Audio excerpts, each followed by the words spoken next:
the comparison between pigmented skin on the right and non-pigmented skin on the left. And you see how the rays on the right, when touching the skin, are reflected by the skin and don't penetrate. Hello? Please, I have a question. Yes. My question is that here we in Nigeria, there are some albinos. You see them; they are very dark in color, and their hair is black. But the lack of melanin, they don't see. So what type of albino are they? Thank you. So this is the picture that I showed you. This is the type 3. This is type 3, and because the skin is dark, they are less exposed to develop skin cancer. So we have different types. I don't know if you saw the presentation from the beginning. I showed 3 examples. I saw your presentation. So can you see can you see me, please? So no, I cannot see you. Okay, so let me start my video. Maybe if you can see me, can you tell me the type of albino I am? I'm type 2 or type 1? I have another idea. Are you Ahmed? Hello, you said what? Are you Ahmed? No, I'm Muhammad. You said what? I didn't hear you. No, yes, I am Ahmed. Asking who you are. I don't know who I'm speaking to. So I would propose. You are speaking to Muhammad. Hello. Finish the presentation. Hello. Please, ma'am. Ahmed, please allow them to finish the presentation before the questions. Question comes after the whole presentation, please. Okay. So I'll be back. I will be back because don't go away. Stay and listen, and then you ask your question. Maybe stay in the program. Then. Okay. Thank you. Okay. No problem. I didn't hear. Yeah. I deal with you. Thank you. Mm-hmm. Thank you. So let me continue.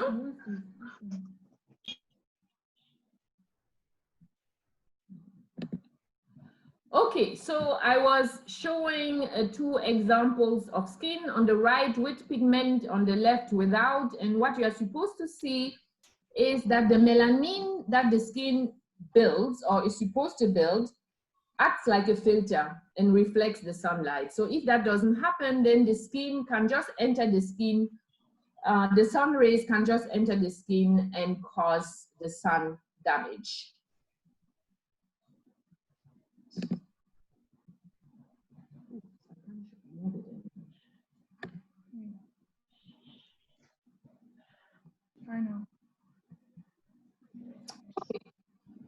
So the topic was climate and climate change. So how does climate change affect a genetic condition like albinism? When we talk about climate and climate change, in the case of albinism, we are talking about global warming and we are talking about the depletion of the ozone layer. What both do is to increase temperature and allow sun rays to harm us. Global warming is the increase in the average temperature of the Earth, near surface, air, and oceans, and it has been developing over the recent decades. It is attributed to the greenhouse effect and caused by levels of different pollutants. The impact of our life, rise in sea levels, melting of ice, significant change in the climate, but also significant changes for our health. So the health part that we are interested in today is the skin.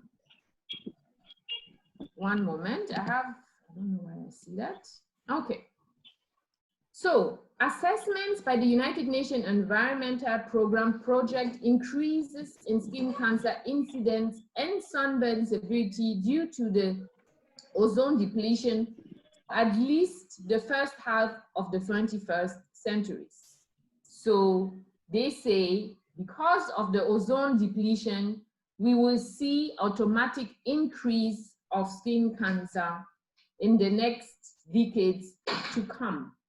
Temperature itself may alter the effect of UV radiation on the incidence of skin cancer. And many studies have suggested that global warming is more relevant than even the ozone depletion to increase skin cancer because of the rise in temperature. We think today that every 2 degrees Celsius increase of temperature might lead to an increase of skin cancer of 10% per year. So, in one word, the relationship between climate change and people with albinism is the risk for skin cancer is even higher. So you have the genetic condition, which doesn't give you natural sun protection, and you have the increase of skin cancer in general because of the increase of temperature and because of the depletion of the ozone layer.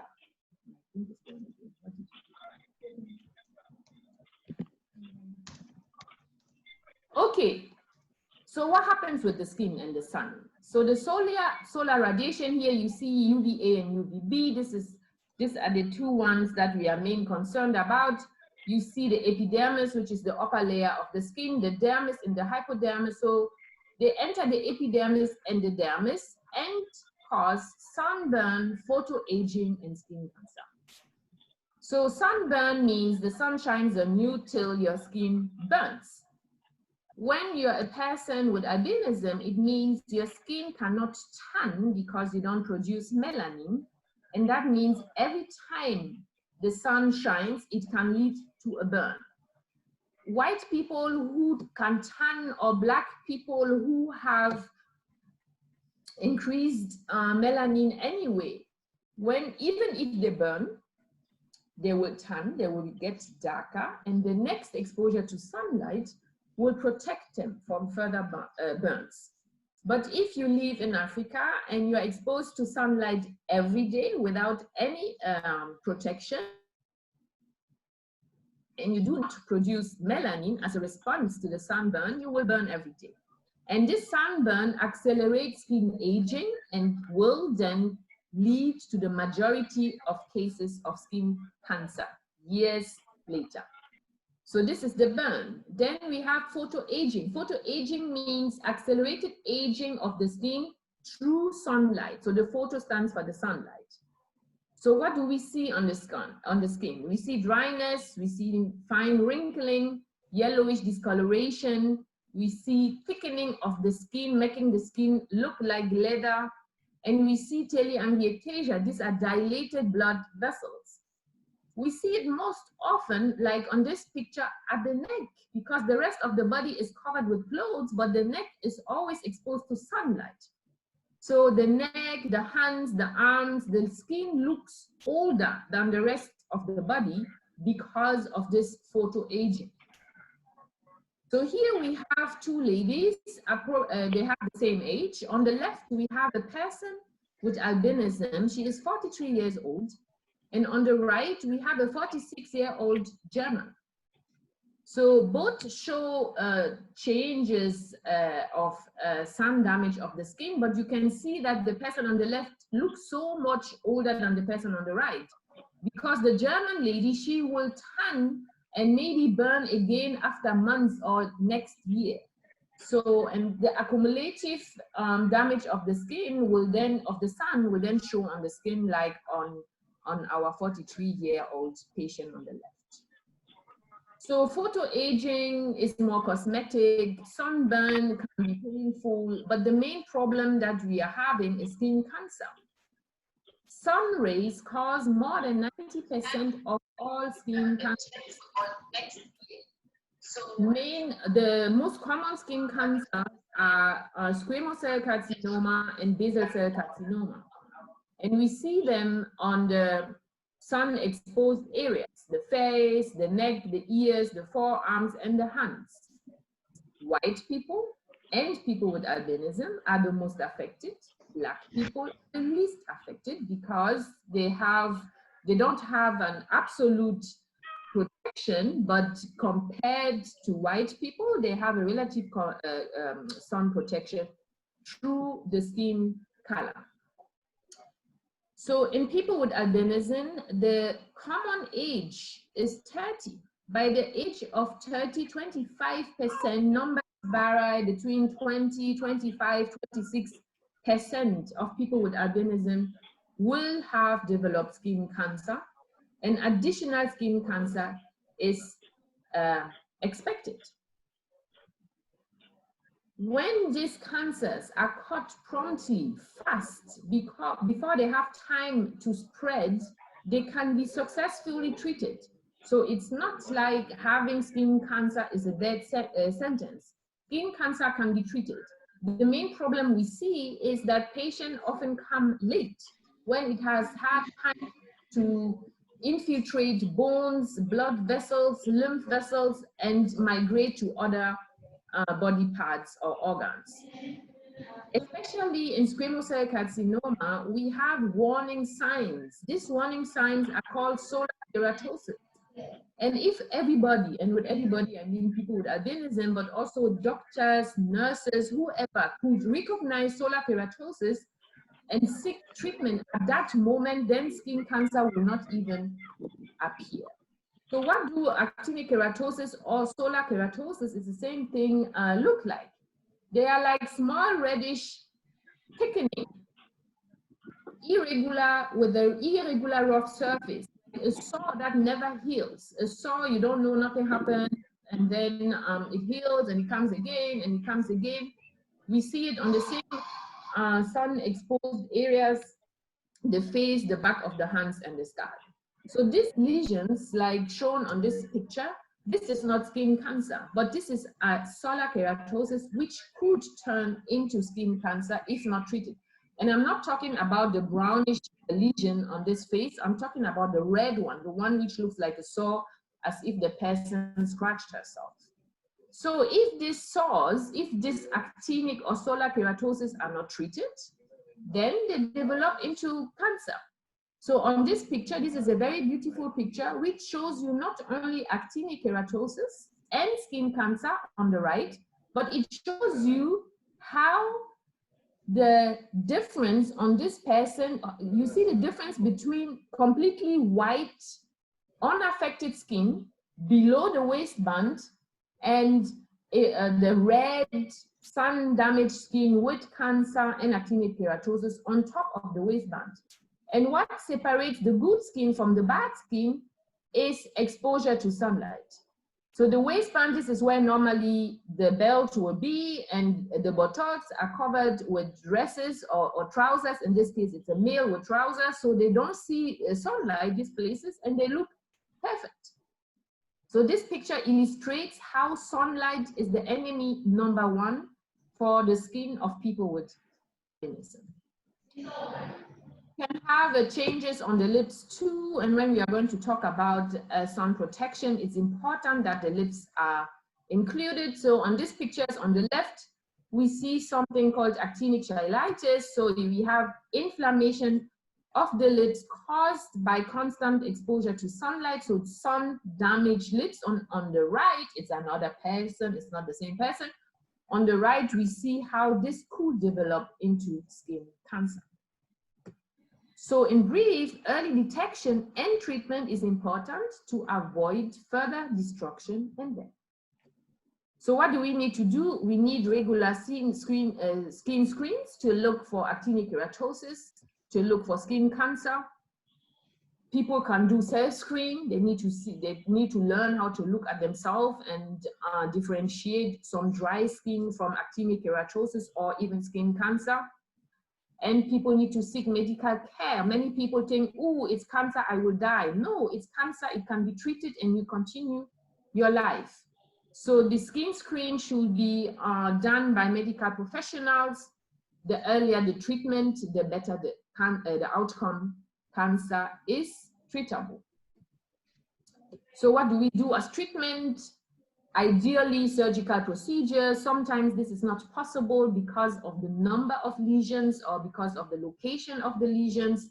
We have cryotherapy, where we freeze the lesion using a liquid nitrogen.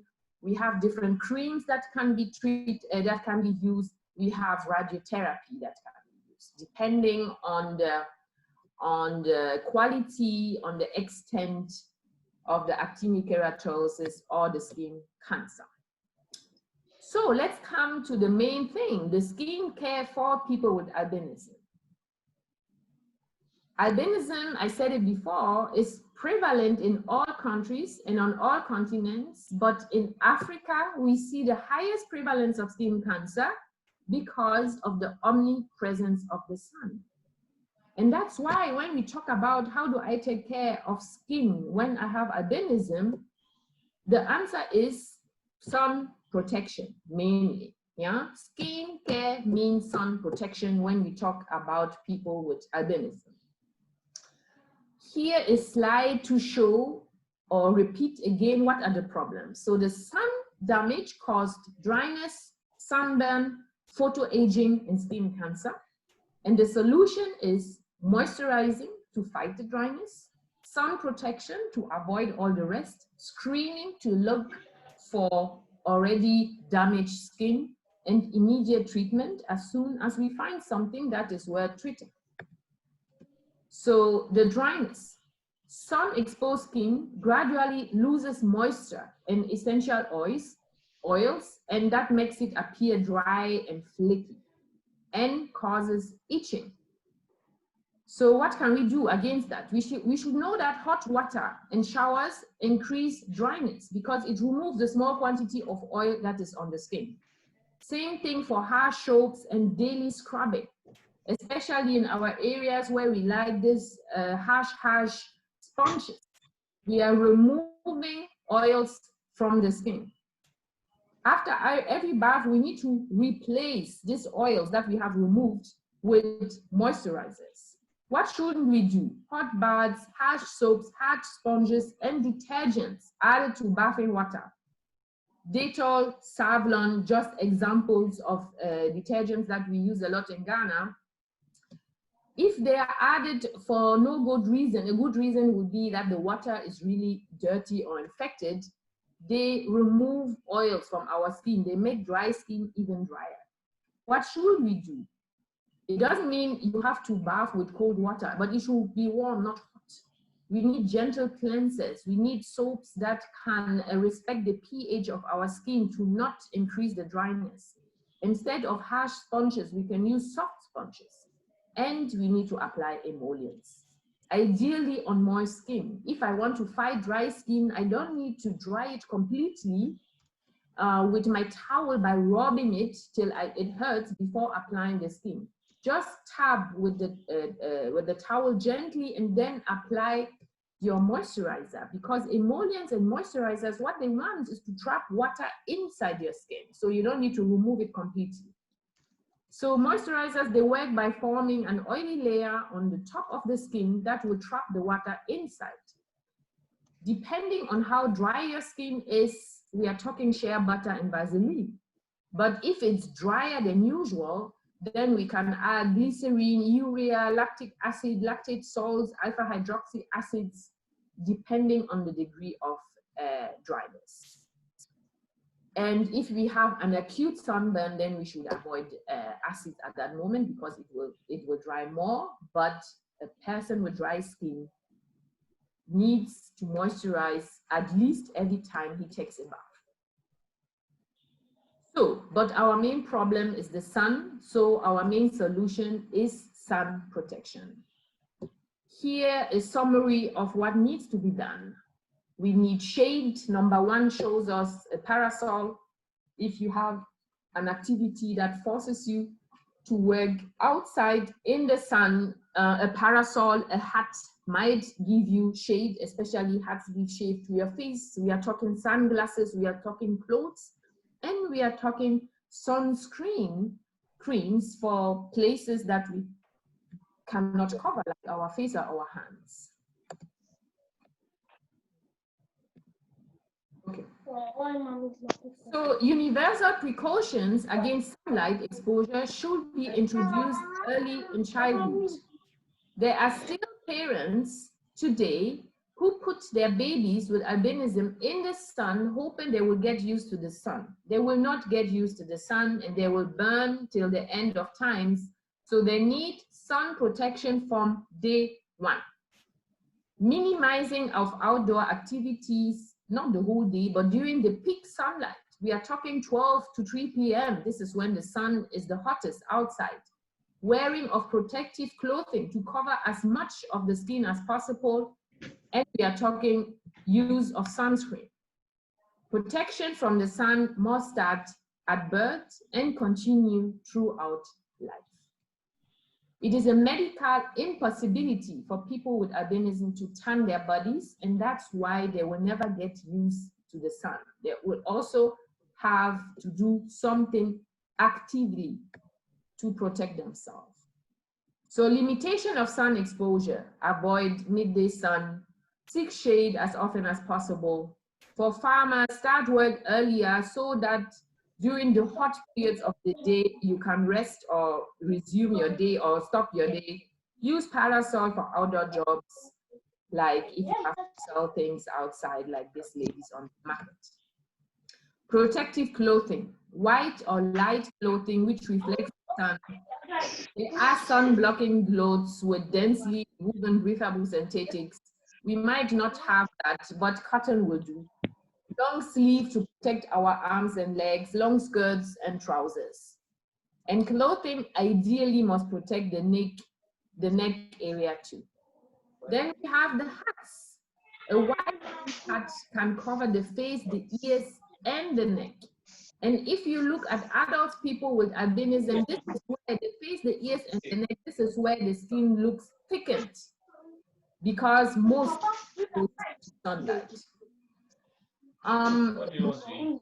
Which is, we are 7.5 centimeter ideally, to really have the face in the shade and to have this protection for the ears and the part of the neck. So then sunscreen. So here we have the arm of a person, sunscreen, to write sunscreen on her arm, and then she exposed this arm to sunlight. And you can see that the places that were used to write the word stayed white and the rest burned. So this is what a sunscreen can do for you, yeah? We are talking about broad spectrum. When we say broad spectrum, it means that it covers UVA and B rays, and we want at least sun protection factor 30 or above. So the sunscreen, they work by changing the UV rays into less harmful energy, and sun protection factor 30 can block 97% of UVB. So it's not like if you can't get the 50, then it's not worth doing anything. SPF 30 blocks 97%, so that is great. And as I said before, we need to protect against UVA and UVB. Both can damage the skin, and that's why it should be written on the bottle that it is a broad spectrum sunscreen.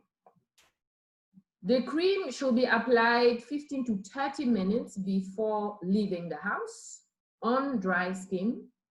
And you should make sure to cover the sun exposed area. We are talking about the face, the ears, the neck, the shoulders, depending on what you wear, your hands, and your forearms. Ideally, the application is repeated several times a day because the cream will not stay forever on your body.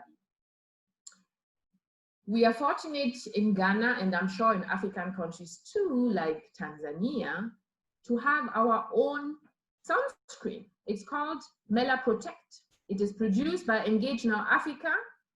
It is made especially for people with albinism, but anybody who needs sun protection can use them. Lips, we saw a horrible picture, are also at risk for skin cancer. And they are lip balms with sun protection, but the normal sunscreen, as in the form of a cream, will do. The important message is here: don't forget to apply the cream or the lip balm on your lips too.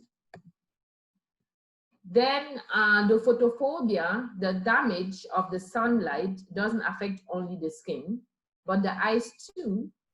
And people with albinism need sunglasses to reduce the symptoms of light sensitivity and to protect their eyes. So the topic today was made to shine.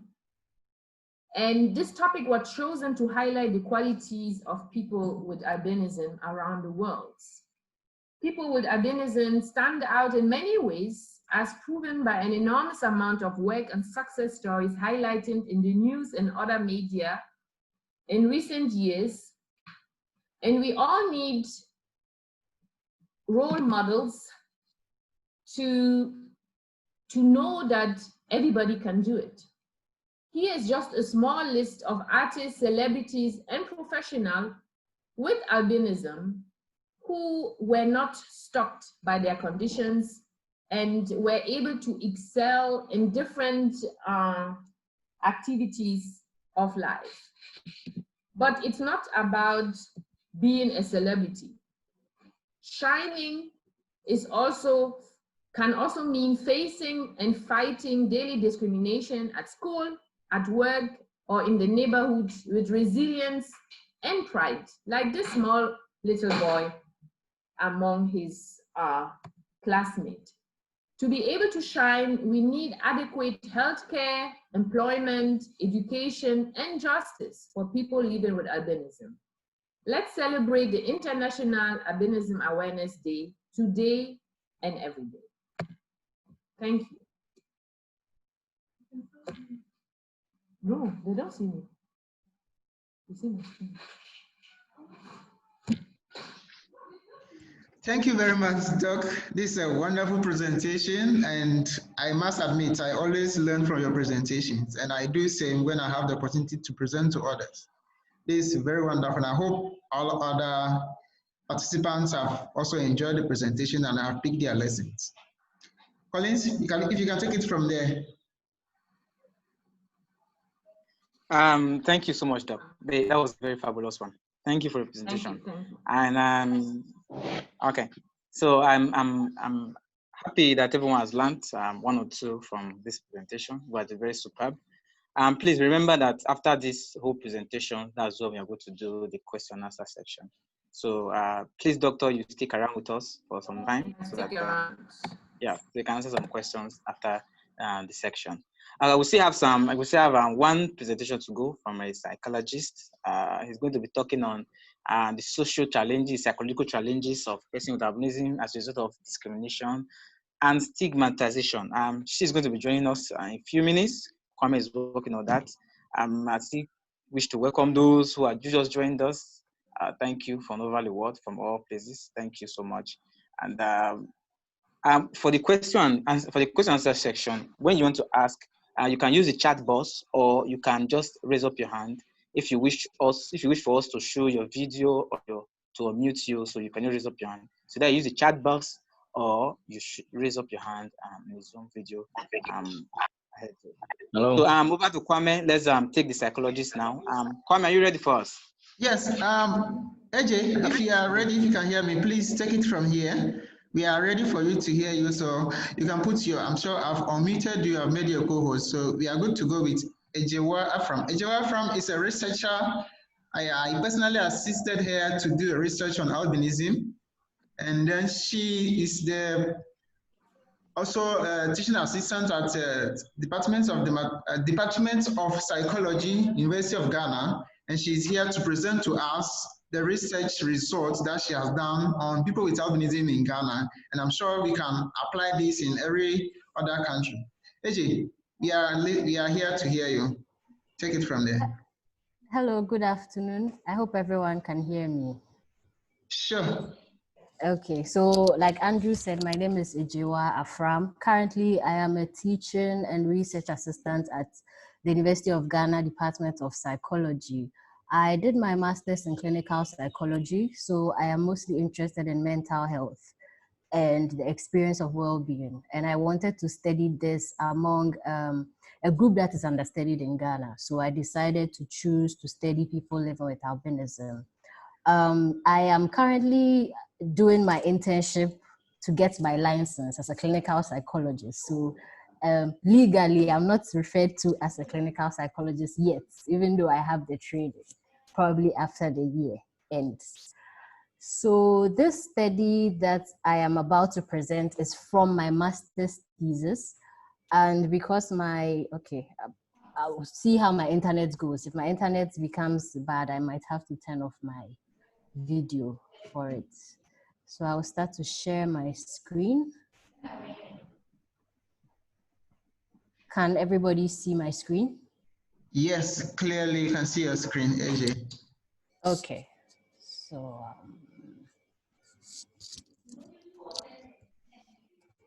So, like I said, this is for my thesis, and I wanted to study the experience of well-being, how it feels for people to be doing well in life or to be feeling good about where they are in life, of well-being. And I'm aware that people with albinism experience a lot of stigma. So I was wondering how this social stigma affects the subjective experience of feeling well for people with albinism in Ghana. Okay. So we will look at the background of the study, we'll look at the current study, we will look at the methods that are used, the results, the discussion, and the conclusion. I will try to make this as non-academic as possible. Yeah, AJ, I'll be glad if you can look at the results and the conclusions. You want me to jump from results to conclusion? Yeah, if you can take it from the outcome, basically, maybe the method, and so we could look at the result, the discussion, and the conclusion, if that would be okay by you. It would be a bit difficult, but I'll just rush through Okay, it then you can take because us of through. time. Yeah. Okay, I'll just rush through. I think because of time. Exactly. So basically, most of the hosts have said, or those who have presented have spoken about albinism. It doesn't affect just people, but it affects also animals of different species. And social stigma affects health and well-being. And so I wanted to find out how social stigma affected people with albinism. However, social supports can buffer the effects. So even if you are experiencing social stigma, if you have adequate social support, you can be able to mitigate the effects of this stressor, which is stigma, for you to have increased well-being. So someone who is going through stress in the office, when they come to the house and they have a supportive family, they may be able to forget the stresses of work because of the social support they receive. Social support comes in three forms, mostly from family, friends, and significant others. So that is what my study was about. I was looking at the effects of the support that you receive from friends, family, and significant others in mitigating the effects of social stigma and improving well-being. So I used the survey, and like Andrew said, data from people in, I think, 4 regions. I'm sorry I have to rush through. I think time is far gone. I collected data from a majority of females, and the average age was about 31 years. Most people were unmarried compared to married. I collected the most data from people in the northern region, followed by Greater Accra, Volta region, Bong and Hafo. So basically, summarizing my results, we found that people with albinism generally reported high levels of social stigma. So they reported people staring at them when they are walking, people passing unpleasant comments about their skin, people not wanting to sit next to them. They also generally reported lower levels of social support. However, they reported higher levels of social support from significant others. So those people who were in relationships, so that's romantic relationship, who had girlfriends, husbands, wives, reported receiving more social support from them, and then from friends, and then from family. So it would appear that for people with albinism, they received more social support from significant others, friends, and family. One of the rationale behind that, or one explanation, is that for family, it's almost like your family doesn't, no one chooses their family. So there are people that you are stuck with. But for significant others and friends, there are people that chose to associate with you regardless of your condition. So these are people who would be more likely to offer support. And social stigma, of course, had a negative relationship with subjective well-being. But we found that the support that was available to persons with albinism wasn't enough to mitigate the effects of subjective well-being. And so even though people reported that, yes, they did have social support, the effects of the social stigma that they received was so much that it did not help them to cope with the adverse effects of stigma, thereby leading to increases in their well-being. That's because stigma can lead to discrimination, not just visible discrimination. So even if you have the support of your loved one, your friends, and your family, if you are not able to get jobs because people are stereotyping and stigmatizing you, that can affect your well-being, because well-being is not just about emotional, it's all about financial.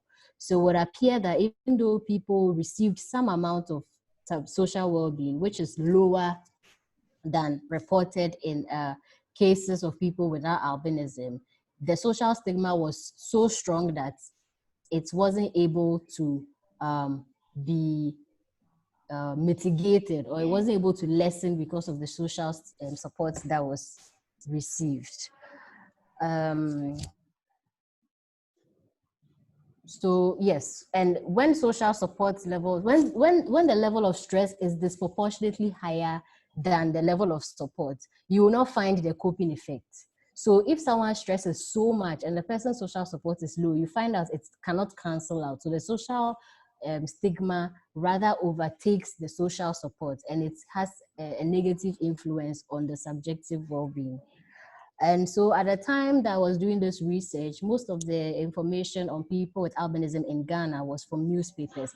Other countries like Tanzania, Nigeria, Kenya, they had academic research on persons with albinism. Academic research, usually we see it as objective. So I don't put my feelings about it. I go out and I ask people, and this is what they are telling me. So usually it's helpful when using for advocacy, that this is a research that was done by someone using scientific methods. It's no we that we are seeing people are mistreating us, but someone used the scientific method to find this out. It's also, from my study, we see that the influence of social stigma, that's a social exclusion, it's so severe that even when there's social support, it still does not positively influence subjective well-being. That means that for persons with albinism in Ghana, it goes beyond social support. Either the level of social support is too low, or the problems that they are facing may need more than social support. Maybe the social support that I looked at was perceived social support. So the idea that someone is there to help you. But maybe persons with albinism in Ghana need actual support, like in terms of finances, opportunities, jobs. Yeah. So just in short, shining regardless of adversities. There's only so much that you can do to educate people about your condition. There are still going to be people who will not understand the condition of albinism and will feel like it is something that is spiritual. But regardless of that, you have to find a way to shine, because stigma is not going to be eradicated tomorrow, not even in 10 years. So don't be afraid to talk to people. If this study shows that the support that people received from significant others and friends were more, it means that if you take the chance that you talk to people, you initiate a relationship, those who want you in their life will keep you around. Those who don't want you, the earlier, the better. If they leave early, it's good. But don't be afraid to talk to people just because of a condition. If the person doesn't want to be your friend, you'll be able to notice it. If the person wants to be your friend, you experience the joy of having friends outside family. Like I said, sometimes you feel like you're a burden to your family because they can't throw you away. But with friends, when they stay, or significant others, you know that they chose to be with you. Also, know that so far as you're a human being on earth, you have worth, you have a mission. There's something for you to do. Our first speaker spoke about how she felt like her position was her mission.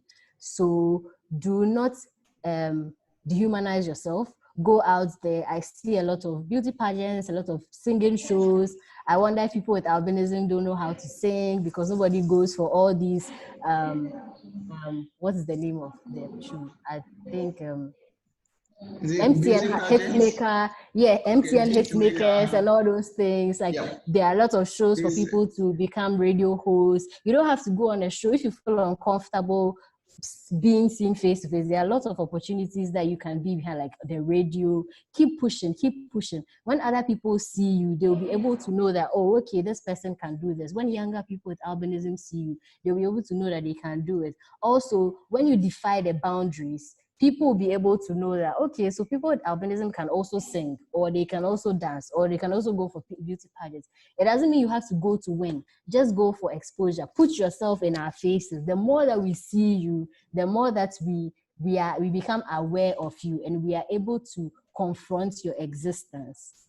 And also engage in activities that maximize your capabilities. Sometimes we are good at certain things, sometimes we're not good at certain things. For persons with albinism, there are some certain types of professions that, because of your disability, unfortunately, you cannot venture into, or it's bad for your physical health. For example, being in the sun, sometimes, even though it seems like it's the only option, it may damage your skin and lead to negative consequences. So look for opportunities to explore your capabilities. Look for opportunities that doesn't require that you go outside there to lead to more damages. So regardless of all the stigma, regardless of the fact that the social support that you are receiving is not mitigating subjective well-being, it means that the onus is on you as individuals to try as much as possible to raise your subjective feelings of well-being. I'm sorry I rushed through this because of the time, and thank you for having me. That's about it. Thank you so much, AJ. This is of a speed, but carries a lot of information, and we'll be glad to have the presentation so we can share with our guests. I mean, everyone who participated, then they can take a thorough read of it. Sure. Good. Yes, now it's time for question and answers. Yeah, anyone willing to have ask a question, please? Okay. The floors are open now. Kwame? Yeah, Collins. Okay, this is how I'm going to do the question and answer session. You're going to use the chat box, and also the you raise your hand, and we'll unmute you, so that you can ask your question. So then use the chat box, or you raise your hand and we can unmute you. Then our guests can actually answer your questions. So let the question start rolling.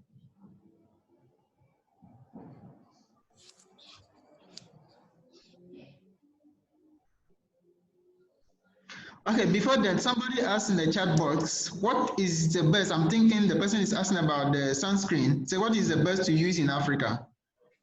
The best sunscreen to use in Africa. Dr. Aryi-Boi, if you are listening, that's a question for you.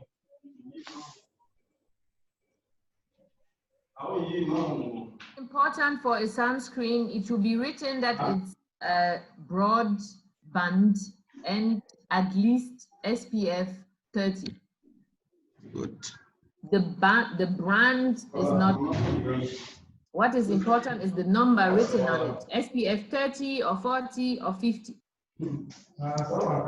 Okay, thank you. So SPF 30 and above is good for anyone, any person with albinism in Africa. Yes. I think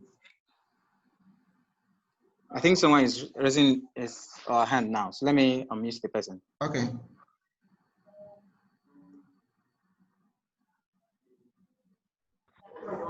Hello, everyone. I think that's me. Hello, yeah. Can you hear me? Clearly.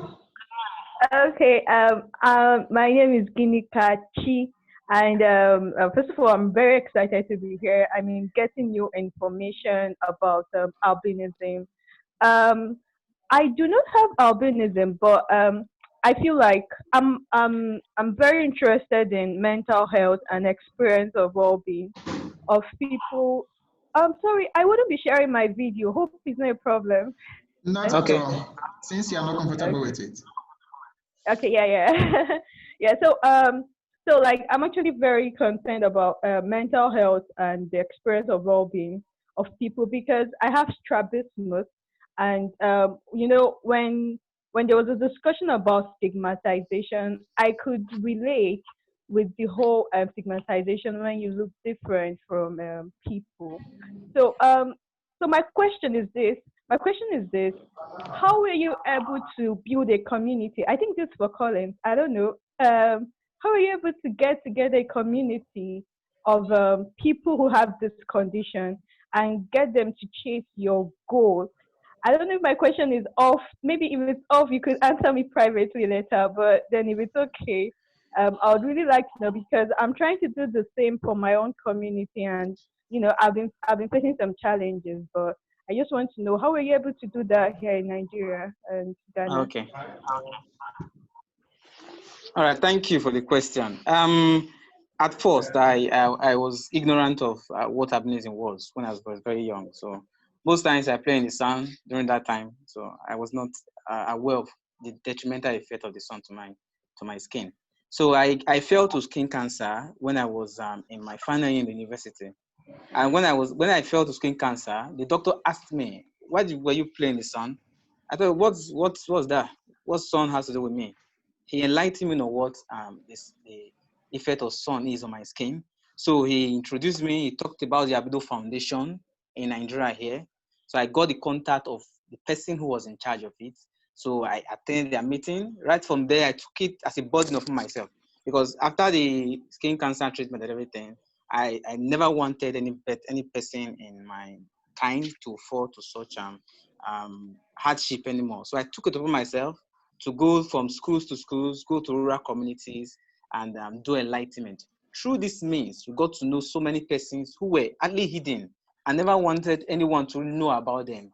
I got their contacts, we got groups together, they started fighting our cause. So that's how we got it. Through constant sensitization, through social media, through radio and TV stations. So with all this, it culminated in getting larger population of persons with albinism. Hope I've answered your question, my friend. Yeah, okay. Let me just add to. Yeah, you have. Let me just add a little to it. I think what you can do as a way to get members of the same condition, what you normally would do is we call something a snowballing effect. You know someone, the person also know another person with the condition. So with that, you keep contact and you keep track of them. Then in that way, you can be able to locate each other. I hope you get what I'm trying to say. You use the snowballing effect, then in that way, Yeah, yes, I do. from one person to another.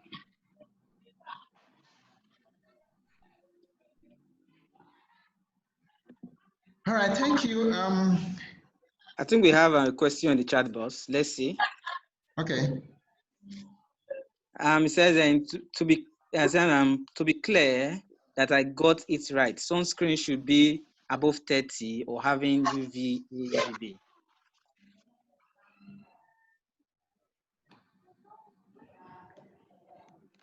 Yes, I answered the question. I wrote it there. Yes. So it doesn't need to be above. It can be 30. 30 is fine. As I said, 30 covers 97% of the rays. So that is fine. 40 is a bit stronger, 50 is a bit stronger, but 30 is fine. So it should be written broadband. Broadband means UVA and UVB. Most of the sunscreens today are broadband anyway.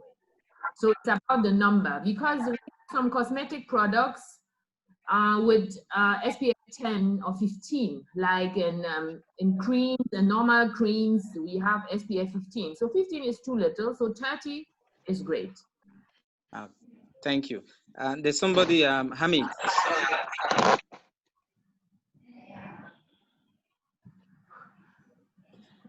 Yeah. Hello. I'm happy to be here, and I've been listening to the presentation and all. So I was curious to know, like for us in Sierra Leone, West Africa, yeah, it is very, very difficult.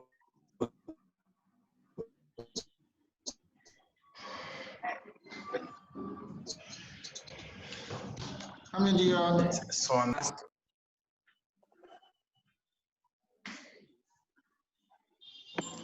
Yeah. So I wanted to ask if you guys could help us with that here in Sierra Leone, because I think you have to repeat your question. We didn't hear it. All right, okay. I said, for us in Sierra Leone, it is very difficult to lay our hands on the sunscreen. We have it in a very low quantity, yeah, unless we have to order them online, which is very, very expensive. We did the last ordering online because I am a coordinator for the Sierra Leone Association for Persons with Albinism. So it is very expensive for us, being that we are students.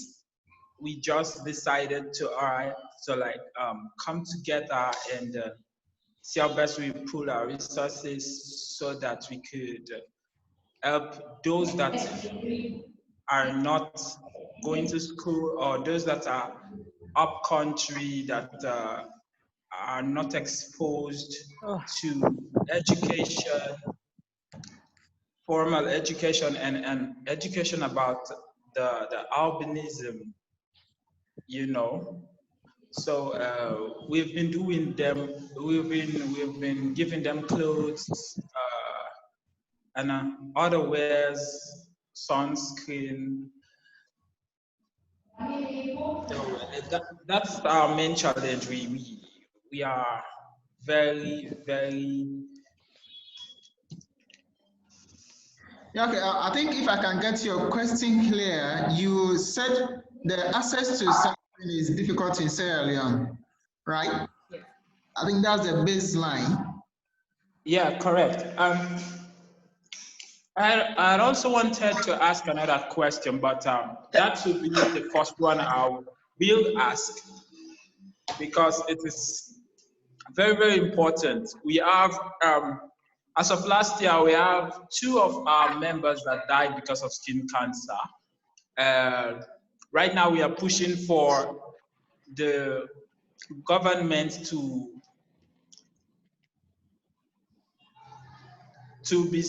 be helping us with this sunscreen, because we cannot afford to be ordering them every now and then because of our financial status as of now. So we are pushing the government, but it is slow, I must confess. It is slow because they're not giving us the attention we need. Yeah, I think what we need to do is, it's not every country that has the opportunity to produce a sunscreens locally. So what we could do is we could collaborate. We are in West Africa, so we could collaborate. Melan Protect is in Nigeria. So if you can contact me, it would be great. We start that collaboration and find a way to send the creams to here from Ghana. And then in future, we might find a way of establishing a factory in your country, and that will work out. Okay. That's fine. Yes. Can I add another question, or? I think let's give the opportunity to someone else, because there's a question on the board, on the chat box that I want to go today. Okay, very well. All right. So the question is: in Cameroon, it is believed that eating certain food that gives the black spots on the skin. From what I heard today, it is because of trace of melanin in our bodies. Okay, that the person is just giving a kind of suggestion. That means you have actually learned something, that no food actually gives the black spots, rather the trace of melanin in our skin. I think we have another one. Okay. He said, does these black spots appear even if you are not exposed to the sun? I think, Doc, this is for you, ma'am. Okay, so theoretically, they will not, but there's nothing like if you are not exposed to the sun. We are not exposed to the sun. Even when we use sun protection, we are still exposed to the sun. And we have an enzyme that needs to be activated by exposure, by sunlight, to start the cascade of producing melanin. So if you live, I don't know, if you hide in a cave for your whole life and really sun never shines on you, maybe you will not get it. But to not be exposed to the sun, that doesn't exist. But the less you're exposed to the sun, the less you will see them. That's wonderful. Okay, and with the food, it's not only in Cameroon that this is believed, but it doesn't have any scientific, there's no scientific explanation that certain foods cause the black spots and that you shouldn't eat this and then you don't get skin cancer. No, science cannot support that. I think in Ghana, it is, that belief is there. I learned when I was growing up as a child, my parents were prevented from giving me salt, that they shouldn't put salt in my food, that salt will cause my skin to have spots. And also they said you should not eat beans or egg, because those, oh, wow. Yeah, so those are some of the things. And today has actually given us the exposure that there is no truth behind that. Thank you so much, Doc. I think we have Bayi. Let me just make him visible now. Bayi. Hello, hello. Yeah, you can speak. Hello, please, can you hear me? Yes, we can. Yes, good afternoon. Yes, good afternoon to everyone who have participated in this program. My name is Bayaya from Ghana. I'm from Bogobele in the Upper West region of Ghana, unnecessarily East Municipality. I think Andrew made a point that you need not to, when he was a child, he was prevented from taking salt. Actually, I also have the same, I mean, I was just given the same treatment. But for me, in my case, I was, there's the cow milk, the Fulanis always do, they always use it to do some soap. So I think that was what they used to bath me. But that's not my point. My question has to do with how we can, as persons with albinism, at least we have a lot of challenges. But when, for Ghana in particular, we are challenged with, some of us are challenged with eyesight. How possible could it be that we can, how that, it's, for me in particular, I've tried getting sunglasses to solve it, but I'm finding it so difficult to get it. I don't know if there's a way that there's some kind of support that I could get so that to get sunglasses for myself, and not only for myself, and for numerous thousands of people who are having the same problems here. Thank you.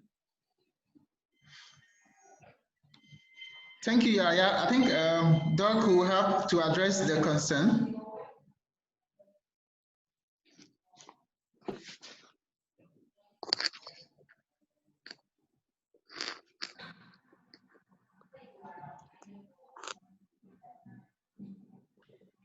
Hello, Doc.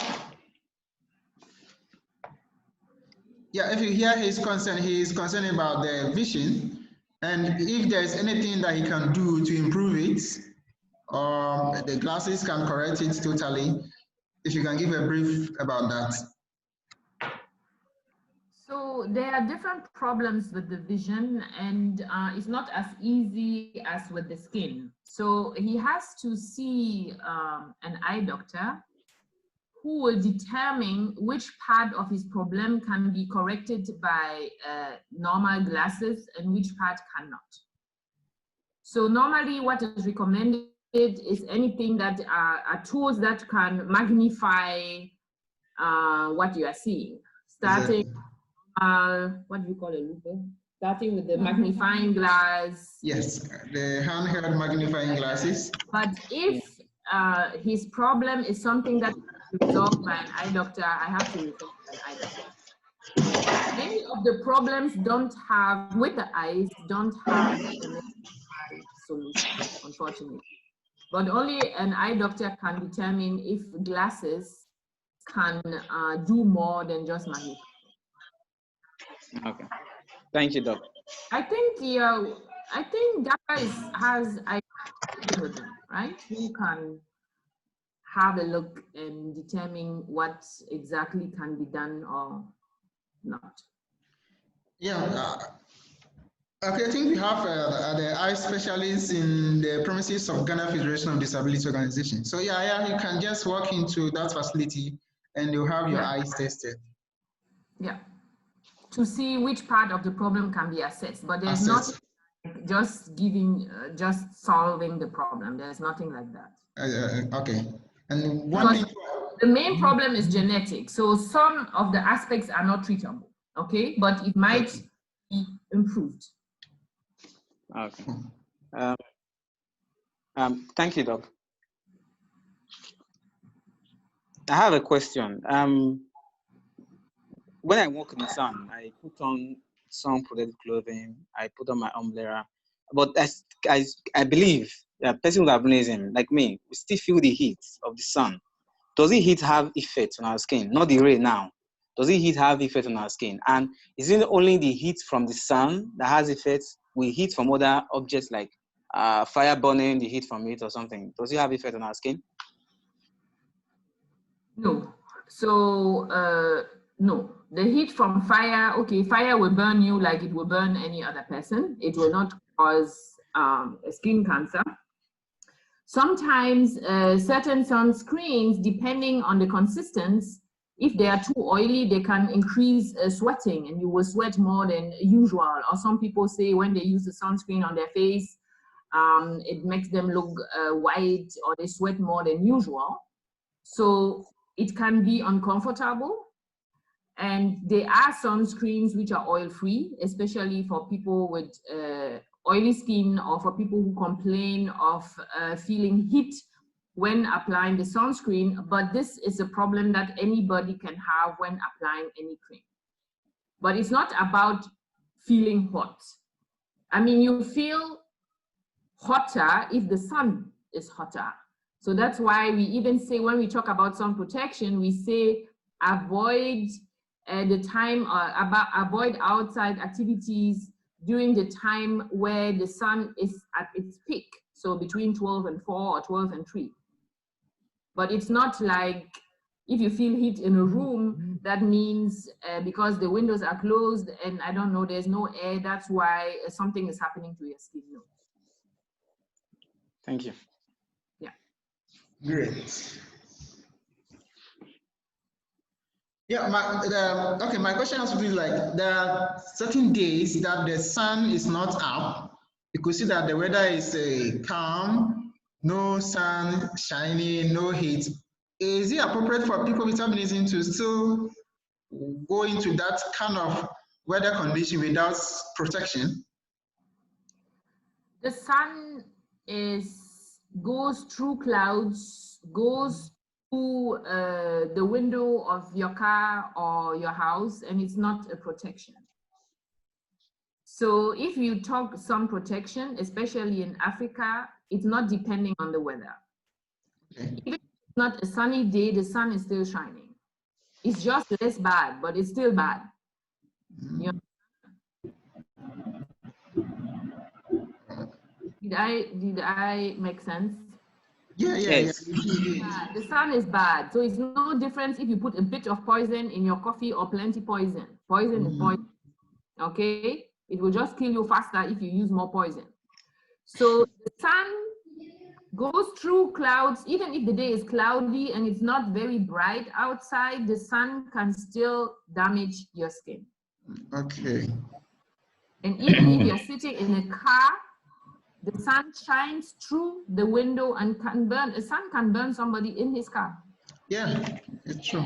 Even I had an experience. I stay indoors, but sometimes I realize my skin become very reddish, though I don't feel the pain of a burn. So the problem is when you have the impression because today is not so sunny, you are less careful, and you are able to sleep in the shade outside because you say it's not so sunny today, and you will spend more time outside, and that will be the same as having a short high exposure to sunlight. Wow.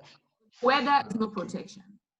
Even when you see on TV, when they have Olympic or some sport events in places where there is winter, you see athletes, they have some white stuff on their nose. So they put zinc oxide on their nose. By the way, zinc oxide is also some protection if you don't have a real sunscreen. Yeah. They put zinc oxide on their nose because even in winter, they can burn. And if you have a straight nose sticking out, this is where you will burn. So the weather doesn't protect you. Obviously, if there are no clouds and it's 12 o'clock and you're at Labadi Beach, then you will burn faster. Yes. But the clouds and being in a car or I don't know, behind some window, if the sun shines through this, it can still harm yourself. Wow. Okay. Hello. Yes. Yes, my name is Muhammad Manir. I'm from Nigeria. Okay, you can speak on. Ask your question if you have one. Okay, I have a question. I'm from Nigeria. I'm very glad to meet you on Zoom here. So, I was working in Federal University, Dutama in Nigeria. So, my question is that, how can we improve the young albinos who are in primary school that having visual aids with seeing in the classroom? So, unlike me in primary school, I know that I used to sit in front, and in secondary school it's like that, and through university and up to now I'm working in Federal University. So how can we improve? Like in my area in Nigeria, in Katsina State, we don't have any foundation of albinism. So it's now that I'm trying to organize it, and they said that our leader, our leader from Abuja, Nigeria. So I never meet him. So I wanted to meet him to discuss how we improve the case. Okay, I think Collins can help to address that. Collins? Okay. Hello. Okay. I live in Edo State, Nigeria, Benin City. Yeah, I can hear you. I'm living in Nigeria, Edo State, Benin City. Yeah, Okay. Nigeria. To address the question of education in Nigeria, actually policies have not actually been made to favor persons with albinism over here in Nigeria in terms of education. So, for instance, when I was in school, okay. When you are at school, like me, you are from Edo State, right? Yes. Yeah. So me, I'm from Katsina State. I hope you know Katsina State. I know, close to Kano. Where the president is, yeah. So I'm from Katsina State. I never benefit for any like that albinos foundation, unless of last 2 years. I called the Jack. Is this Jack Epeli? That's the name of Jack the. Epeli. Yes. Yeah. So I called him. I told him the situation, what's happening in Katsina State, and he said they don't have any chairman in Katsina State. Yeah, Collins. I think Mohammed. I think you can pick Collins' contact so that you can have a private conversation with him. So Collins will find a way to set you up in Katsina State. Okay, I'll issue you my number. We can talk further. Exactly. Okay. So please, Okay. I have a question, Doc. Yes. Okay. For instance, someone exposes himself to the sun, just for instance, and that part of the body which he or she has exposed to the sun becomes red or reddish in color. What should he do in Gaza spot? So the acute sunburn, what can he do? So it depends how bad it is. So if it's red and painful, he can first of all just apply a normal moisturizer like Vaseline. But if it's very painful, he can use anti-inflammatory drugs like ibuprofen or aspirin. to reduce the inflammation. And if it's so bad that blisters are occurring, normally that happens after 12 to 24 hours. If blisters appear, so like lesions with water coming out, then he can use topical corticosteroids like hydrocortisone. Okay, thank you. Okay, please, which creams will Albino use for his body? For his skincare? Yeah, for skincare, yeah. He should use, so as I said during the presentation, because of the sun damage, normally most of the people with albinism have dry skin. Labeled emollient for dry skin. So the most simple one will be Vaseline. Many people are not happy with Vaseline because they sweat under the Vaseline if they live in a very hot environment. Okay. So moisturizers, they can be oil-based or water-based. They can contain glycerine. They can contain urea. Anything labeled for dry skin. So what about sunlight? To the sunscreen, in addition to the sunscreen, of course. So, yeah, but the sunscreen cannot moisturize your skin, and because sunscreens are expensive, you don't want to use them from head to toe. You use them only on the places that are exposed to the sun. So before applying a sunscreen, after bathing, you apply a moisturizer. Any cream where it's written good for dry skin. It can be even shea butter, cocoa butter. Only if places where the skin cracks, then you need the ingredient that I mentioned in the presentation. Okay, but, is sunscreen and sunlight sunscreen and sunlight are the same? No, sunscreen and sunlight are not the same. Sunlight? Yeah, we use sunlight is just the sun itself. Yeah, in Nigeria we use sunlight. There's sunlight in Nigeria. That's what we use in Nigeria. The name of the cream? Is it the name of the cream? Maybe that's the name of the cream. Yeah, that's the name of the cream. Sunlight. Okay. So I suppose sunlight is a brand name. So most of the brands have products for dry skin, for oily skin, for very dry skin. So if it's written it's for dry or very dry skin, that's fine. It's not about the brand, it's about what type of skin. The content. For. Yeah. So if it's written for dry skin conditions, that's good for you. So many of the sunscreen. They will not. All right, I think I have a question if for. If you're not sure, just go for shea butter. Yeah, shea butter. I'm sure there's shea butter in Nigeria. Go for shea butter. And remember that as soon as you finish bathing, this is when you moisturizer. Ideally, you don't even dry your skin completely. You leave it a bit moist, then you apply your moisturizer so that you block the water inside the skin. And when you're about to go out, then the places which are not covered by clothes, this is where you apply your sunscreen in addition. Okay. All right. Thank you. Yeah. Is there any question on the chat box? Collins? No, I think we have Ella. No, let me see. Let me check. But we have Ella on. Let me unmute Ella. Ella. Okay. Hello. Yeah, Ella, I can hear you. Okay. Good afternoon. Please, I want to ask when I have when the sun has effect on my skin and that place becomes red, I use cold water to, or ice cubes to. Because I feel heat when it happens. So I use ice cubes and cold water to lessen the heat and, so the red patches would go away. So I want to ask doctor if it's good to use cold water for it. Thank you. Yes. So when your skin is red after sun exposure, the damage is done already. So whatever we do is just for you to feel better. It's not like you do something to reverse it. It has happened already. So like a normal burn, even if you burn yourself with fire, for any burn, applying something cold is good. You feel better because it's cold. Because you applied something cold. So yeah, this is fine. This is for you to feel more comfortable. So yeah, you can do that. It will not stop the burn, it will not stop the fact that you have burned your skin. It should remind you that next time, whatever you did that day, that shouldn't be repeated, like, I don't know, going to the market without using any sunscreen or without having long sleeves.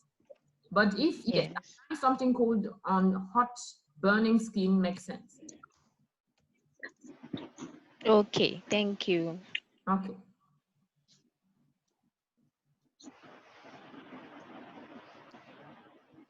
All right, I want to ask AJ, you know, in your presentation, you realize that many people with albinism do not get the support they needed, especially from the society, apart from the significant other, the family, and few friends. What do you think these individuals can do? Because most of them are kind of coiled into their shells. What do you think we can do, or any other person can do, or that individual can do to help him or her come out of that shell and be who she or he wanted? Thank you for your question. I think what you are doing is already a beginning step. So for some people, they always talk about how, I think Collins spoke about how he didn't know about his condition, and then when unfortunately he had cancer, he became part of an association. And now he is continuing this by organizing a Zoom meeting. And also in Nigeria is also thinking about how to help other children in his state. So I think it's for some groups, you have to come together as a group to have your voice heard. So if you take people who had HIV, for example, in the beginning, it was strongly stigmatized. Nobody was interested in talking to people with HIV. But when they came together as a group, they started their advocacy. Now everybody's saying, oh, even cancer kills faster than HIV. So I think for persons with albinism, it's a group effort. So you have to mobilize as a group to force people to treat you the same as others. So you have to force together as a group to go to the educational sectors and say, look, our children are not lazy, they can't see. It's because of this. Organizing programs like this, organizing sensitization programs. So unfortunately, I don't think it's a battle that you can fight individually, but as a group, offering support, group support, which I did not study, but a lot of research shows that group support helps people to deal with the stresses because you understand what you are going through. So when you come together, maybe for one GAPA meeting, you talk about what you've been going through. Someone can say, oh, when this happens to me, this is what I do. It helps you people to learn how to cope. So I think group support, like what you are having right now, it's very instrumental and important in your fight against differential treatment. Oh, that's wonderful. So will you recommend counseling on a personal level? Say the person could not even come out to attend a meeting. Will you recommend a counseling session for such individual to be able to accept himself? Because most people do not accept, and also because of the pressure of negativity that has started pounding on them since childhood. Would you consider counseling session for such individuals? Yes, I think counseling is very important for everybody. It helps you to recognize tools, and especially for people with albinism, it's not something that you can escape from. Some people have hidden disabilities which you will not know, but for people with albinism, it's out there, so you cannot run away from it. And even though you have group support, maybe when you go back home, the stress is still there. So therapy is important, it's encouraged. Even in your group meetings, you can have a counselor or a psychologist there just to observe, so that if someone is having a serious stress that they can't deal with by themselves, some stresses you need professional help. So yes, I recommend counseling for everybody, especially people who are going through extreme stigma. Wonderful. Yes, any other question? It seems the conversation is getting interesting, so we have even exceeded our time. It's 3:02, and you are still enjoying the conversation. Yes, any other question?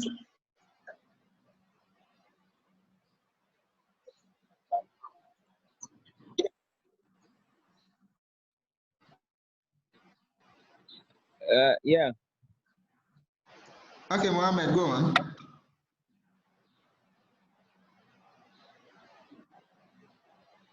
My second question is that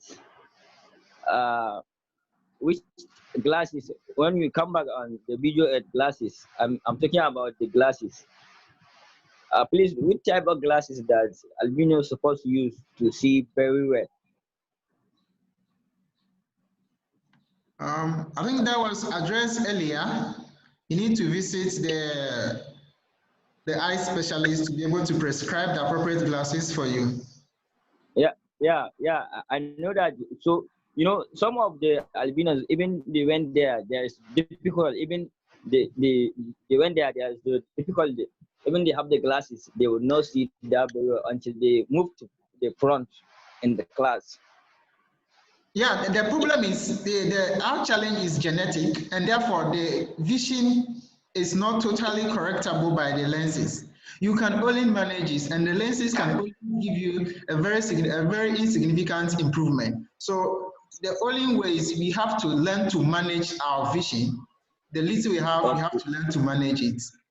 The glasses may not have the effect that you wanted. Okay, like in my school, in my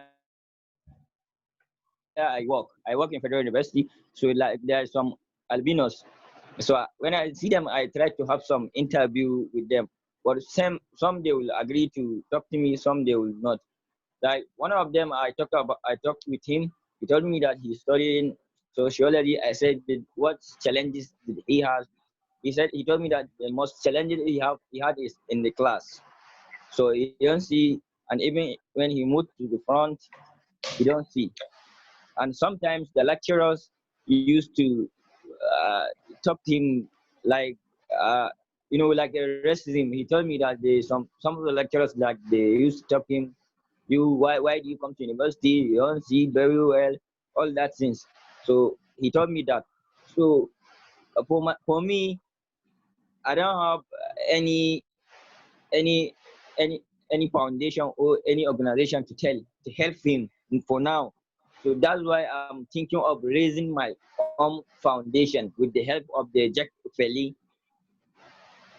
I think you're on point, because we need continuous sensitization at the school-based level, and I've witnessed Collins doing a lot of that in his state. So I think you can work with Collins, and he will give you the strategies that he has been adopting to educate the teachers in your community. And we have been doing same in Ghana as well.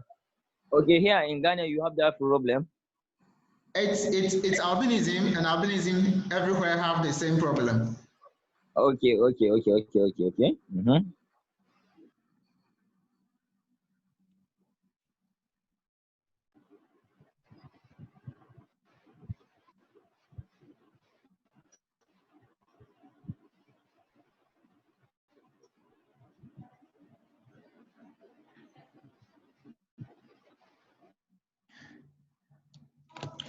All right, so I think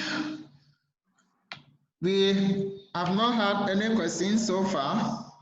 Andrew, I think two people have their hands raised. Oh, okay. Collins? Rejoice. Okay, let me unmute. Rejoice is on air. Is live. Okay, Rejoice. Let's listen to you.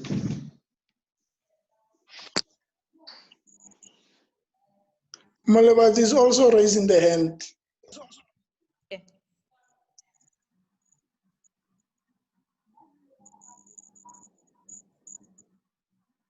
Hello, I hope I can be heard now.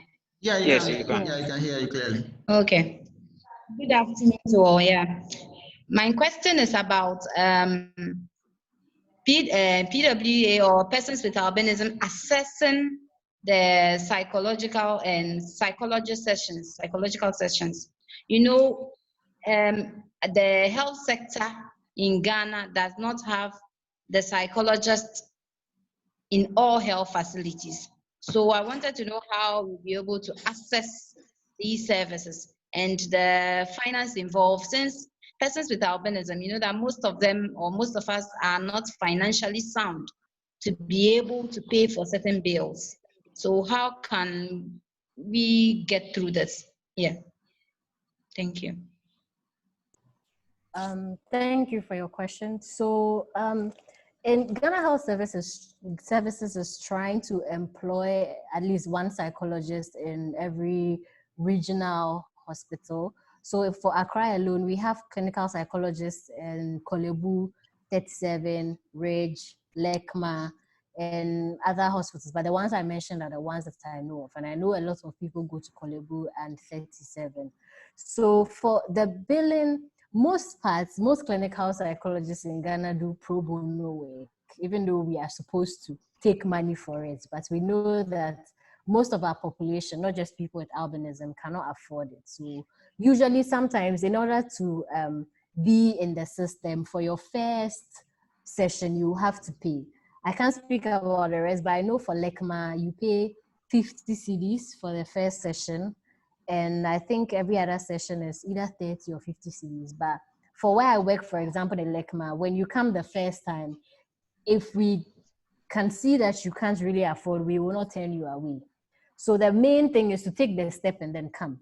I know that other institutions work differently, but for most parts, because we're helping profession, we don't like to turn people away. Even Dr. Aryi-Boi, I worked with her at 37. She hardly ever turns people away because they do not have money.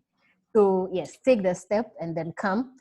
People will hardly turn you away. We are so Kolebu, 37, Ridge, I am at Lekma. Every day you go, apart from Saturday and Sunday, there's a clinical psychologist for you to talk to. So we have, there are some in other regions, but unfortunately, I don't have the information offhand. Maybe I'll get that and then give it to Andrew so that he can put it on your platforms. Okay, thank you very much. Okay, Daniel, you'll be on air now. Daniel.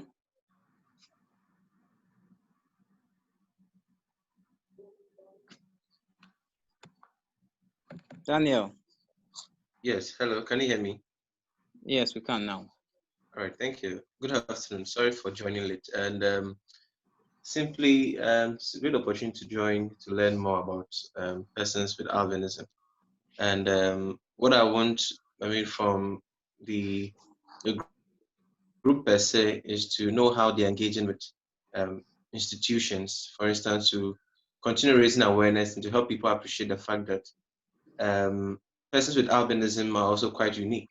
So, for instance, when I say teaming up with institutions, so here could be the various, trying to go to the local level, getting partnering with schools, such that maybe during their Wednesday session that is meant for worship, persons, they could go there to educate the children about it and to let them understand how this thing means. So here I'm looking at using the various channels like the schools, the churches, which have a scheduled time where they can get everyone on board. I don't know how common it is or what has been the work around that sector, but I just want to find out what the association is doing in terms of what persons with disability are doing so that they can also capitalize on those of us who are interested in helping and supporting the cause. I did a report on persons with albinism, and Kwame Daglo was of great help to help educate the public. Now, persons like me that might be around to also help, but the issue is that they might be open-minded and ready to also stop the discrimination. But the fact is that how will it be? What are the chances? What are the avenues that are being created for them to also willingly join and also support the campaign in terms of partnering with institutions and disseminating the information to these younger ones or at any level? Yeah. Daniel, okay, thank you for your question. Like over here in Nigeria, we do most sensitization. There was a time we had a report of a child who said that she wasn't going to school anymore. That because his fellows do laugh at him in school. So we did what we call school sensitization. Went through schools doing sensitization, sensitizing the teachers and the student inclusive on the need to care for albinism. Now, in regards to including non-PWAs, like here in Nigeria, the Albino Foundation is open to all individuals, the PWAs and non-PWAs. As long as you are committed to the cause, the foundation is open to you.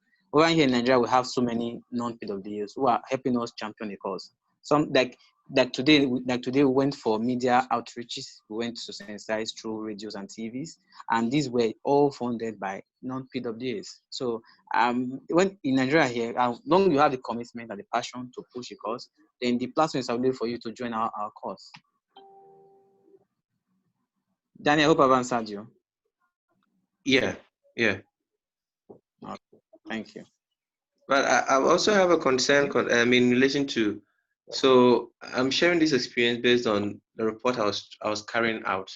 Now so I had to meet persons with albinism to tell their story and to make sure that their views are well represented and without misquoted or without misrepresentation.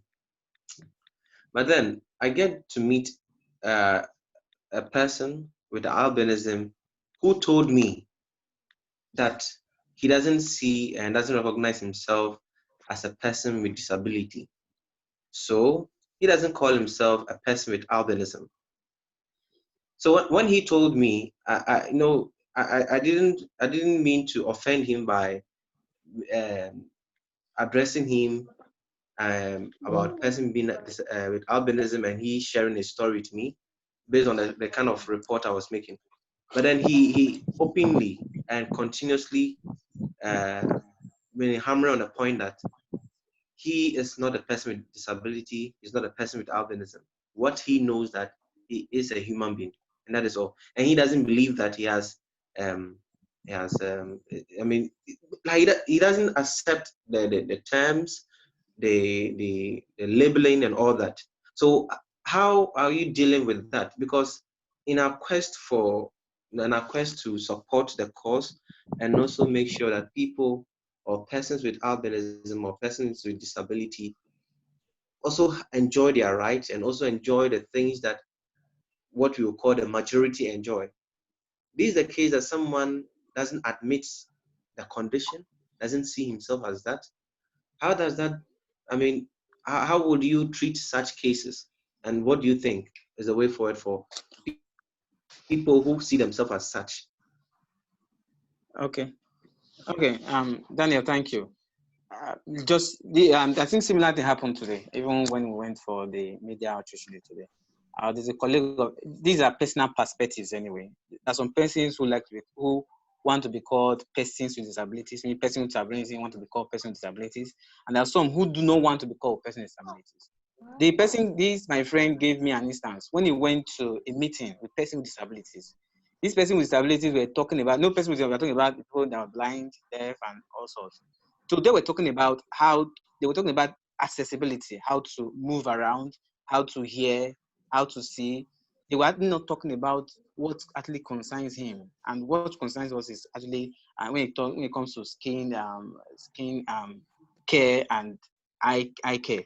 So so he felt that he didn't belong to such category of discussion. So that made him to believe that he cannot be called a person with disability, since actually does not concern. Even the meeting they wanted to fix, it was fixed in the afternoon, so that those persons who had disabilities, they can easily get there before the time.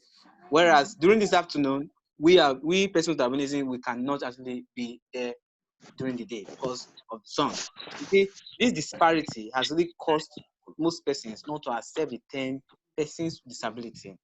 So that's our cause. But what we actually need now is enlightenment to actually know that, see, everyone has disability. There was a person that said everyone has disability, either one or another. There's someone who has diabetes. That's disability in his part.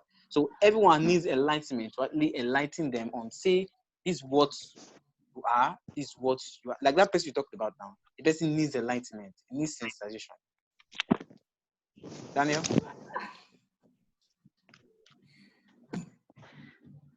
Hello, yeah, I'm still here.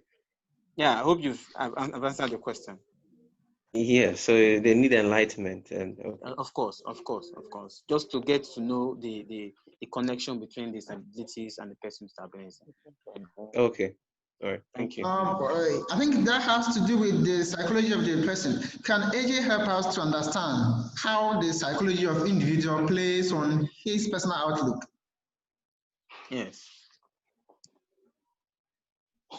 Okay, so as human beings, we are social animals. We like to identify with other people, and we like to pick out differences or perceive differences. So even if we lived in a world where there were no people with albinism, we would pick something that we thought was a difference, either height, skin color, hair shape. Color. So people usually are afraid of what they do not know.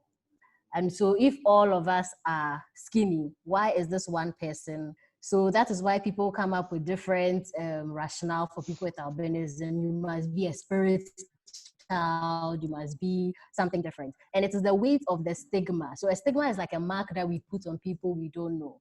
The whole label of disability suggests a lesser form of ability. And nobody likes to think that they are a lesser form of what a total human being should be. So I think it's the definition of the word disability. When we say disability, most people think about people who are physically disabled in one form or another. Maybe part of the leg is gone or they can't see. So with people who can walk, who can see, it's hard for them to identify as someone who is disabled, because their idea of a disability is someone who can't walk, who needs help, who needs to be carried around. So I think it's expanding this idea of disability. There's intellectual disability. So I think it's expanding it and letting people know that just because you have a disability doesn't mean that you're not able in one point. And I think sorry, Molebati has been raising his hand for a long time. So I will give him the opportunity. I think so. So it has to do with people's understanding of the labeling disability. If I'm getting it right. So for example, persons with albinisms don't like to respond to the label albino. Exactly. But when you say person with albinism, it gives the idea that this is a person who is living with a certain condition. So for example, we say people living with HIV. Do you get it? We never say somebody who is, how do I say, somebody who has malaria. We never say the person is malaria. We say the person has malaria because we identify that the person has a disease. So it has to do with the labels and for us to expand the meaning of certain labels so that people don't feel fear or shame saying that I am a person with a disability. With this condition. Yes. All right, thank you so much. Let's give Molebasi the opportunity. Molebasi, if you can hear us, you're on the floor now.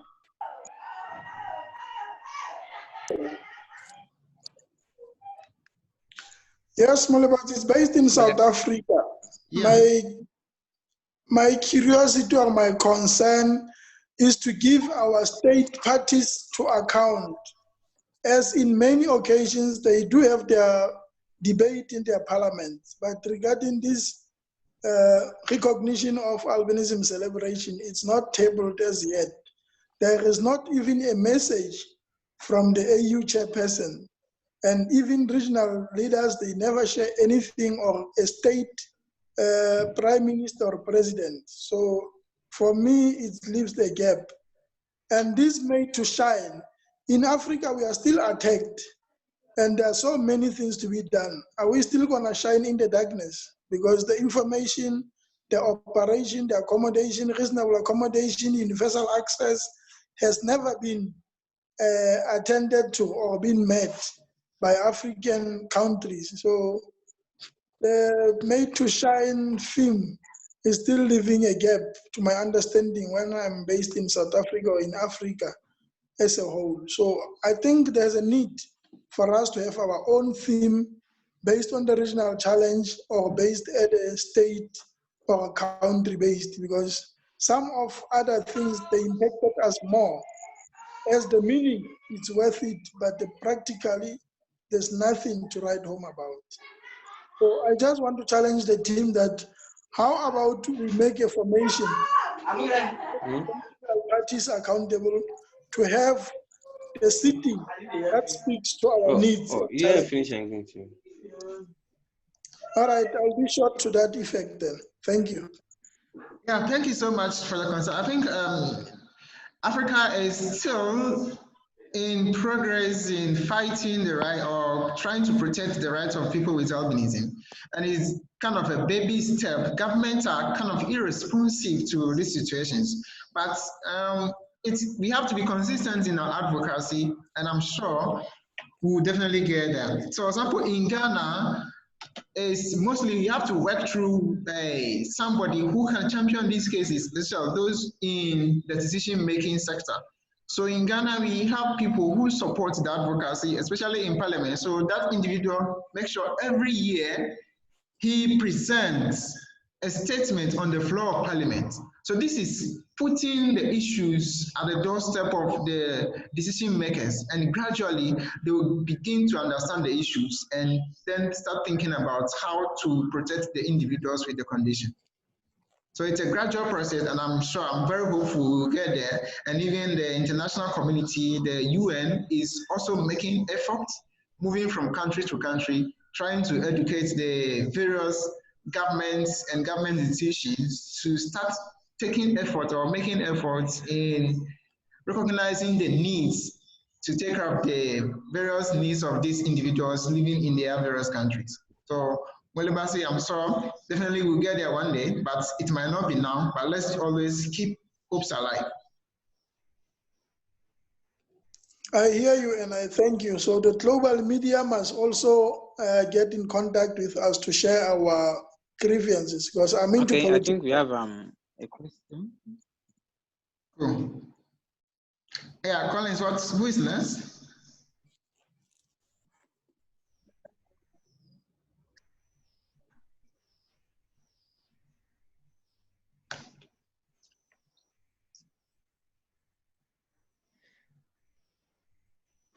Yeah, I think we should be leaving in the next 5 minutes because we have spent an additional 30 minutes to the scheduled time we have. People are still trying to join. Yes. I think we have a question in the chat box. Okay. If you can read it. I think we have a question, but I think it's for Affram from, okay, say, I am discriminated at work. Yeah, that's Molebasi, so. Yes, suspended 2019, where the member of the executive council has insulted me, and I took the wind out of his same meaning. I retaliated to the swearing by swearing back the same words that he used. The case has been held in his absence now, and I'm still waiting for the outcome. Okay, Ephraim, what do you think should be his response? Is it me? Am I Adjeiwa? Yes. Yeah. Yes. Oh, okay. Okay. Sorry. So unfortunately, discrimination happens across workplaces, and so not just people with disability, but also maybe between genders. The thing about people discriminating is that you have to recognize that it's not what they say about you, it's how you interpret what they say about you. So most people who find joy in putting other people down, usually we find that they are not happy with themselves. So they project their internal feelings of themselves onto other people. So anybody who finds joy in making other people feel unhappy about themselves is not happy about themselves. So once you have that knowledge, you take everything people say with a pinch of salt. So it's not about what the person says. So if a dog walks, if we are all in a room and a dog walks into the room, we are all going to react differently to it. Some people are going to run away, some are going to pet the dog. Why? Because of how we interpret the dog coming into the room. So if you are scared of the dog, you're going to run away. But if you have an idea that, oh, this is a dog that is lost and is looking for its owner, you will not react the same way. So people, no matter where you find yourself, people will always say something to you that will offend you but you have to determine how you are going to accept the person's statement so that we don't find ourselves, unfortunately, sometimes we are not in a position of power to get the change that we want to get. So you have a boss who is a higher position, always who says something to you. If it's not a constant thing and it's a one-time thing, you just analyze, okay, the person, I didn't do this. Person said, oh, you are so dumb, you can't do anything. But that's what he thinks. Is that what your work ethic shows? It's a different thing if it's constant abuse. Of course, if it's constant abuse, don't just stand for it. You should fight for your rights, because you're fighting for other people with albinism also, who should know that people can't treat you or shouldn't treat them the same way. So if you're able to go through the appropriate channel. So I think the thing is practicing restraint.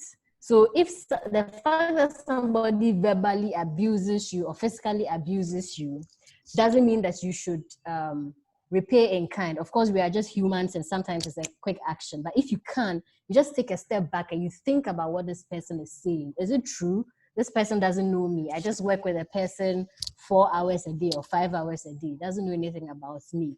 So take a step back. Is what this person saying true? It's not. If you feel very strongly about the statements, take the appropriate channel and then give out your concerns. Unfortunately, if the person is your superior, they already have a higher position. So let's try not to put ourselves in situations where people get the chance to step on it. And I hope that moving forward, whenever anybody says something derogatory towards you, you just tell yourself, it's not what you say, it's how I interpret it. So then you take the power back from the person's abusive statements. I hope this helps just a bit. Yes, I think that's a lot of help.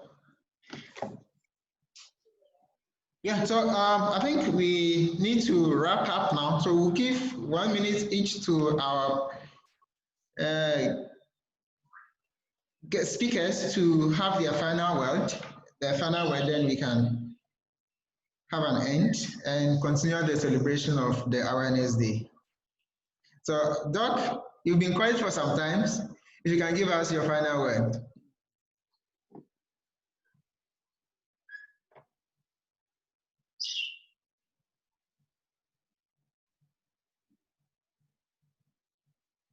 We cannot. You're on mute.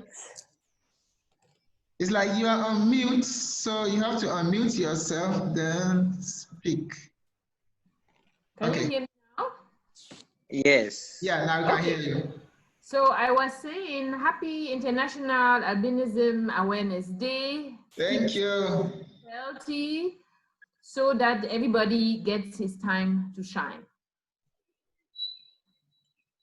Thank you so much.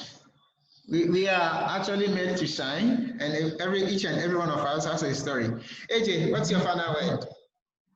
I think I'll echo what you have said, what Doc has said. So happy International Albinism Awareness Day, and then continue the fight. Don't give up just yet. So a lot of people are looking up to you, and keep shining. Since you were made to shine, just keep doing what you were made to do. Thank you for having me. Thank you, everyone, and thank you for joining us. Collins, I think you can bring us to the end. Okay. Thank you so much, everybody, for giving us the opportunity for joining us in this webinar. And I honestly believe that we have learned one or two. A few words to persons with albinism. The team says made to shine. It means it's a time for you to grow. It's a time for you to celebrate. It's a time for you to show the personality you are made of, to show the potential that you are made of. You are the best. Your skin color does not make you deficient. It only brings out the strength in you. So happy International Albinism Awareness Day to everyone. Thank everyone that came all over the world to join us from Belgium, South Africa, Ghana, Nigeria. Thank you so much. Thank you so much. Kwame, final words. Yeah, I will so say same. Happy International Albinism Awareness Day to all of us. Let's not give up. We are humans and we need to be recognized as such, but if others fail to do so, let's raise our heads up. Show yourself everywhere. If they reject you, never mind, then move on. Have a focus and make sure you reach it, and then definitely we will get there. We are meant to shine, and let's show that we are actually meant to shine. Let's not bow our heads. Let's raise it high and move out to anywhere we want to go.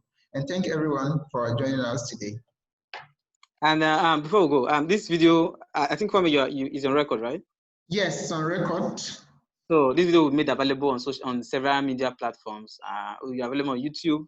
We share the link via your email, which you registered with us. So I will make it available for you to go through again in case you lost out on any part. Thank you once again for having welcoming our invite.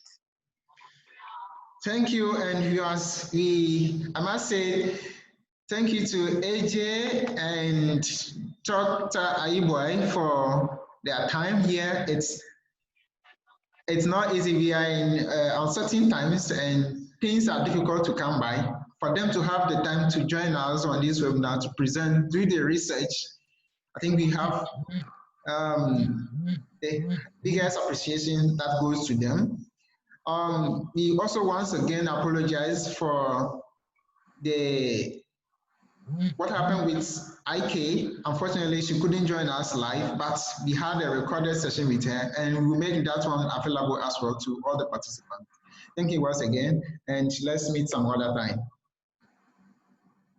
Peace.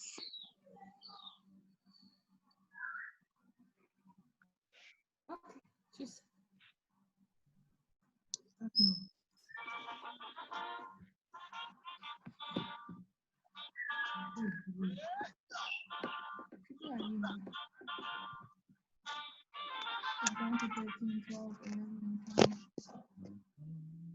10.